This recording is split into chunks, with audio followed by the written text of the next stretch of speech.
Joe Biden's re-election bid has dominated the headlines ever since that lackluster performance in his only debate with Donald Trump earlier this year. Yeah, we saw President Biden losing support from lawmakers, donors, and in the polls. Our Matthew Torres is here now with more on how people are reacting to this big political shift.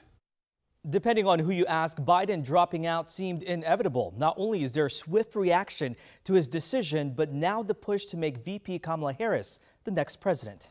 A tale of two sides outside the White House. Voters in our nation's capital reacting to Joe Biden's decision to drop out of the presidential race. I'm not 100% sure this was the right call. I felt like the pressure was building. I think we do need somebody younger in there, someone more, younger generation. And I'm sort of glad. I think he's past his prime, and it's time to move on, let somebody else step up and lead. The pressure to exit his run for re-election was only intensifying weeks after his poor debate performance against former President Donald Trump. So I am not surprised because the party is desperate to beat Trump. George Mason University political science professor Jeremy Mayer wrote this USA Today op-ed calling for Biden to step down months earlier. Biden lacked the ability to convince Americans that they didn't see what they saw in that debate. Biden and other top leaders have since endorsed Vice President Kamala Harris as the Democratic presidential nominee. Rather see a Democrat win than a Republican. I'm not sold on Harris, to be honest.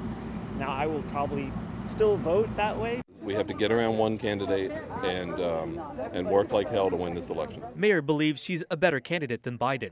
Despite this historic and late change, he thinks there's still plenty of time to convince voters. If this were 1988, it would be too late.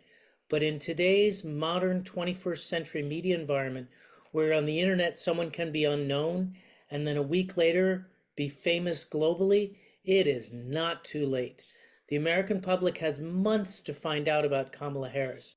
Analysts also say the support for Harris is gaining momentum, so strong that by this time next week, they say we'll be talking about who should be her pick for vice president.